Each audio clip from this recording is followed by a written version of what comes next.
a gentleman named Mr. Kurtz.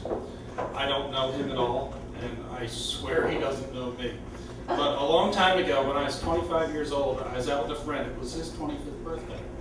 And we just had a couple drinks. It wasn't a big night on the town. We had plenty of them in our youth, right? And we were at Partners Pub on the main line, and then we went to Manila's Mainline Diner for some food. And then after that, went back to the condo he owned. I was renting a room in. And we were watching some CNN, and when it was time to go to bed, I just didn't feel right. I started to feel nauseous. And he went upstairs, Paul went upstairs, and I went down into the bathroom downstairs and proceeded to get sick like I've never been sick before. I could not stop. It was the most violent, painful thing going on. And around an hour later, Paul came down. He said, "Are you all right?" I said, "Yeah, I think I'll be fine. Must be something I ate, that's all." And he walked away, and I stayed there and proceeded to get violently ill for a while until I realized I'm going to pass out here. I don't feel good at all. So I tried to go upstairs to get his help, and halfway up, I realized getting his help wasn't as important to me as maybe passing out was right then. So luckily, he didn't have risers on the steps in his condo, so I could wrap my arms around, and I just fell asleep on the steps, right? Until he came looking for me around an hour later, and he said, "What are you doing?" I said, "No, I think I'll be all right." And he said, "No, either I'm taking you to the hospital, or I'm calling 911 and telling them some guy's passed out on my steps," right? So, all right, you can take me to the hospital. He brings me over to Chester County Hospital. We walk in, and it's probably 3 in the morning at this point, right? And he tells the nurse that his friend has been getting sick for a long time, and he thinks he might pass out. And she said, "Have you boys been drinking tonight?" This was not about that. And he said, "Listen, this is my friend. I have seen him shit-faced drunk a whole lot of times." "You're not helping me, Paul." "And this is not that. He's really sick tonight, and why don't you take a seat over there?" And we sit down, and I'm sitting there, and my head is spinning. And after a while, I really think I'm going to pass out. And I said, "Oh, pass out here." And he jumps up and he says, "Hey, my buddy's going to pass out. And if he hits his head on your floor, you're in big trouble." He finally got me some help, right? They came and they took me in the back.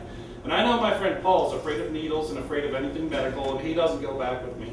They laid me on a table, and I'm in excruciating pain. Everything hurts at this point.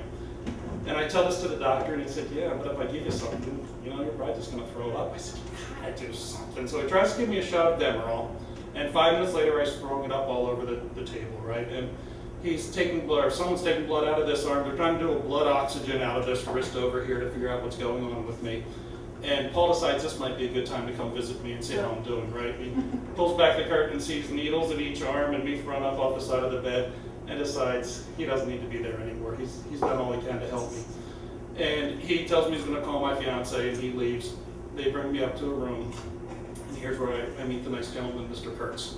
Now, by this point, they have an IV in me, and finally I'm getting some fluids back in me, and when I got out in the room, they put something to kill the pain in the IV too, and I started to feel really good. I turn and I say, "Hi there, Mr. Kurtz." And instead of saying hi back to me, he says, "I only sleep if the Phillies game on." Okay, I can live with that, right? And I'm laying in bed. He can't bother me, I don't think.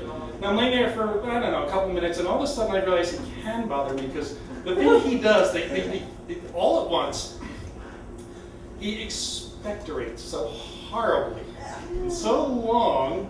I'm looking over at him this way, and it's awful. I'm thinking, I gotta share a room with this guy, right? I don't know, are there any Old Testament fans of the room here, right? There's a one scene, there's a one scene where Jesus makes the demon come out, and he goes into the pigs, and they jump off the cliff. Whenever I hear that story right now, I also hear Mr. Kurtz doing that thing he did, because that's what it must sound like when a demon comes up out of you. This guy, it was awful. And I'm trying to ignore him, and I'm still sick, and every day, a couple hours, they come and try and give me water, and every time they try and give me water, I start getting sick all over again, and they say, "You can't leave until this stops." I'm on my second day of this, and finally in the morning they bring me water and I keep it down, and this is pretty cool, right? And a couple hours later they bring me ginger ale and I keep it down, and I'm like, all right, I'm going to get out of here. This is awesome. And they bring me some broth, some chicken broth. I remember it I can picture it, right? Take the little plastic top off. I'm working the spoon up with my hand, and just when I get it to the point where I can get my head down to where the hand and the spoon are, Mr. Kurtz says,